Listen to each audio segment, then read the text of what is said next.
morning, Hey, Sebastian. good morning. How are you? Good to see you. Good to see you. I know. Good to see you again.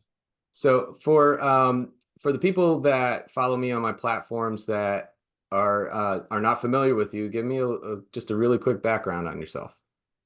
So, my name is Sebastian. I do residential commercial real estate in Philadelphia and in New Jersey. And I've been doing this since 2008. Awesome. Awesome. So I feel like 2008 was a pivotal year. So if you survived 2008 and you're still in the space, you probably learned a lot.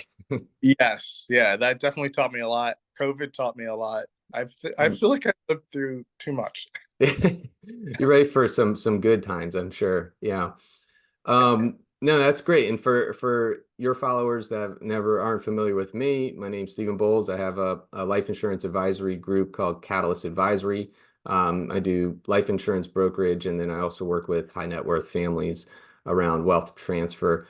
And what's interesting, Sebastian, you and I met at a Philly Man event, and then kind of connected there and got together offline directly. You're all over the place, so you came out and we broke bread and had coffee a few times and just had some interesting conversations, which led to us saying, hey, we should probably record some of this stuff. There's things here that I think that you were talking about that my audience would appreciate and vice versa. Yeah, actually, speaking about that, one of the things I thought was interesting is that you were speaking about how the wealthy use life insurance.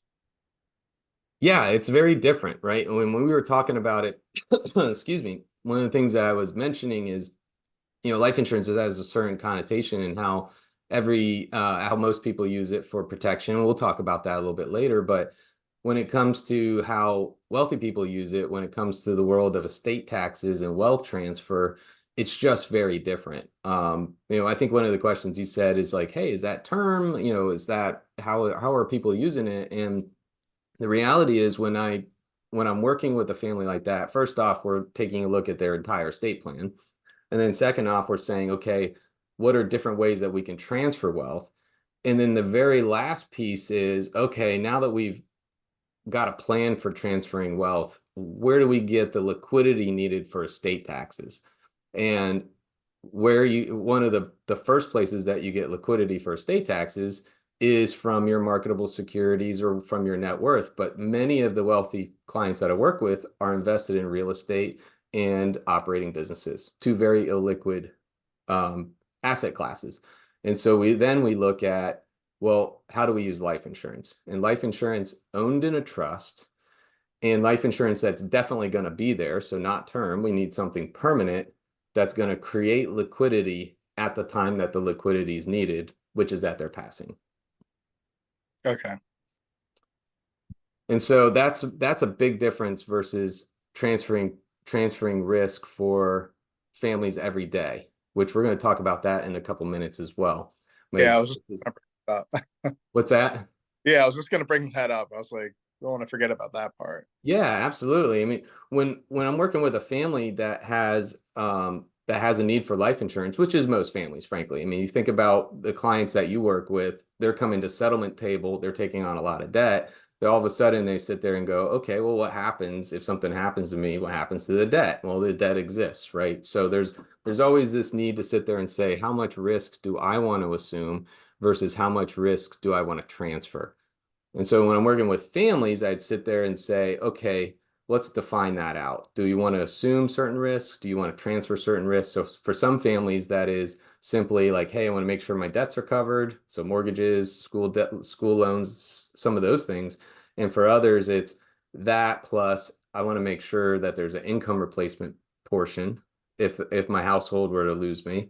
And then there's some others that say, hey, I want income replacement and I do have an obligation for my children to pay for school, so I need to kind of tally that into my risk transfer profile. Yeah, it's just something that, I feel like it's a little taboo for people to talk about. People like feel like if they bring it up, it can happen. But I think people need to prepare for it. I really think it's a very important piece. Absolutely. And I think in our one of our very first conversations where we were talking about it was this idea that, hey, there's you're working with people at all different stages of life, whether it's their first home, they're upgrading, downsizing, wherever they are. they have different needs and risk tolerances. And so there's times where it's an exciting period of time, but we probably also should think about the risk side of things. I mean, we're buying insurance for the home, we pay for insurance for our cars. What about mitigating the risk of losing a household member? Yeah. So yeah, wanted to make sure that we covered some of those aspects today. If there's any questions about life insurance, both on the everyday need to transfer risks, or interest in having conversations around wealth transfer and estate taxes, reach out to catalystadvisory.io.